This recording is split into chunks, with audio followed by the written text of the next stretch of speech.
Medical college के पास निजी nursing home में लापरवाही से एक बच्ची की मौत हो गई। ये आरोप लगाया है दतिया के पुरोहित परिवार ने।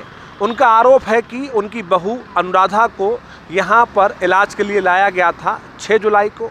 उसके पहले सारी बातचीत हो चुकी थी कि बच्चा नॉर्मल डिलीवरी के आधार पर हो जाएगा, लेकिन जो वादा किया गया था उसके अनुरूप कोई भी काम नहीं किया गया। बहुत लापरवाही की गई।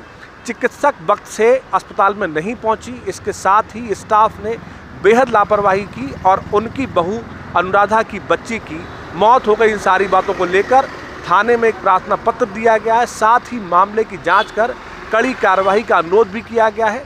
मेडिकल कॉलेज के आसपास निजी नर्सिंग होम बड़े पैमाने पर खुले हुए हैं, लेकिन कई में लापरवाही होती है।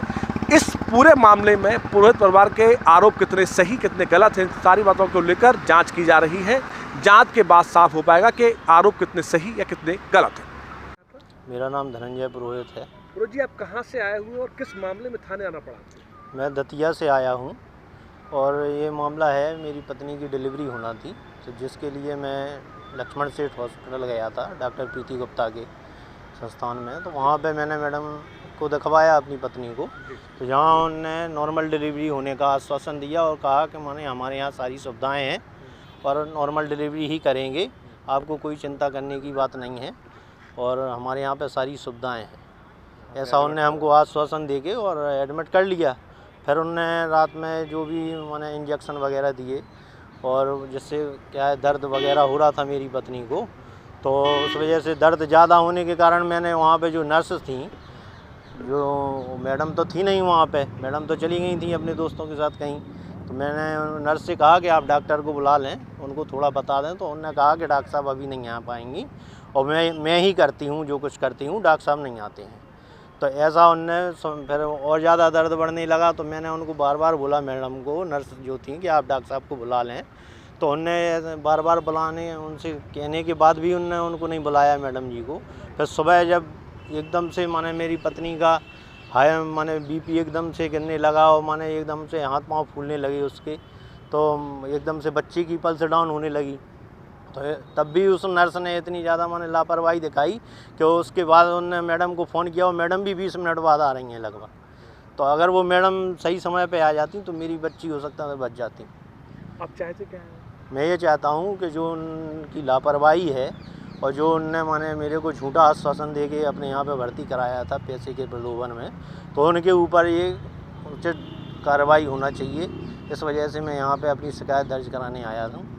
अभद्रता के लिए उनने ये बोला था हमसे, बार बार कह रही थी कि आप लोगों की वजह से हो रहा है और आप लोग ही कर रहे हो, जबकि हम लोगों ने ऐसा कुछ भी नहीं बोला था।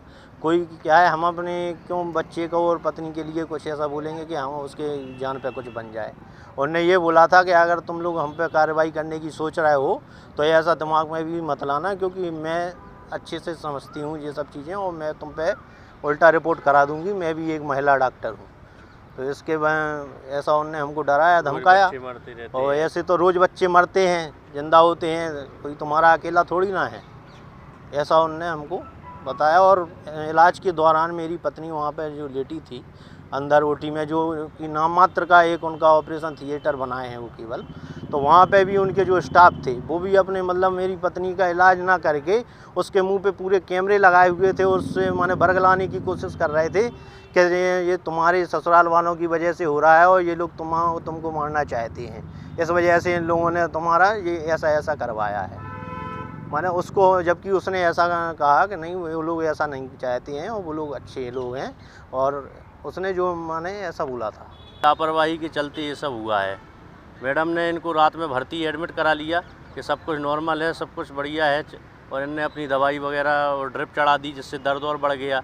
रात भर इनने उनका कोई वो नहीं किया, देख रेख नहीं की, ना एक भी बार चेक करने आई। सुबह 6 बजे आई, जॉगिंग करने जा रही थी या कहीं अपने दोस्तों को छोड़ने जा रही थी, तो उनने आके देखा 2 मिनट और बोली अरे और प्रयास करो, और हम लोगों से कहा कि तुम्हारी मरीज कोऑपरेट नहीं कर रही है, दर्द नहीं झेल पा रही है। किस तारीख की बात हो, कितने पैसे लिए आपसे? ये 7 बजे की बात है सुबह की। उनने पहले 25-30 हज़ार रुपये पहले ले लिए और बाद में बीच में बोली कि वो मैं वैक्यूम के लिए उससे खींच लूँगी और बच्चा ये कर दूँगी वो कर दूँगी, तो और 20,000 रुपये लगेंगे। तो हमने वो कहा कि जैसा आप चाहो, क्योंकि डॉक्टर ही सब कुछ होता है, मरीज़ तो और मरीज़ के घर वाले तो डॉक्टर पे ही सब कुछ निर्भर होते हैं, उस पर ही छोड़ के चले जाते हैं। आप डॉक्टर हो, आपको मेडिकल टर्मिनोलॉजी पता है, आपको कैसे करना है।